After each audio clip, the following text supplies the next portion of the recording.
नमस्कार, मी स्वाती चंद्रशेखर अदमाने. आपण करत आहोत महाबलीपुरमची सिरीज आणि आत्ता आपण आलेलो आहोत कृष्णाचा माखनचा गोळा, जे आपण पाठीमागे दगड बघत आहात की जो 45 डिग्री अँगलनी झुकलेला आहे, तो आपण बघत आहोत. आता आपण त्याच्याविषयी माहिती घेऊया. महाबलीपुरममधील हे एक पवित्र आणि प्रेक्षणीय असं स्थळ आहे.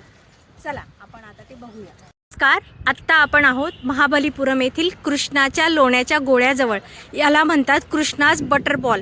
हा 250 टन वजनाचा दगड आहे आणि उतरणीवर आहे. 45 अंश डिग्रीने हा झुकलेला आहे. तर गुरुत्वाकर्षणाच्या नियमाच्या हा अत्यंत विपरीत आणि विरुद्ध असा आहे.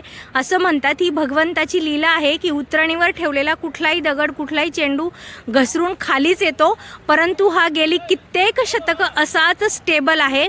1908 मध्ये ब्रिटिश गव्हर्नर मद्रासचे ऑर्थर लवली यांनी खूप हत्तींच्या जोड्या जोडून हा बटरबॉल, हा दगड ओढण्याचा प्रयत्न केला, परंतु ते असफल झाले.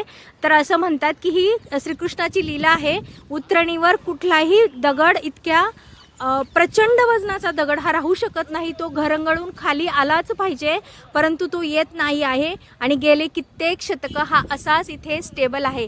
ह्याला म्हणतात कृष्णाज बटरबॉल, महाबलीपुरम, तमिळनाडू. सबस्क्राईब नक्की करा. धन्यवाद.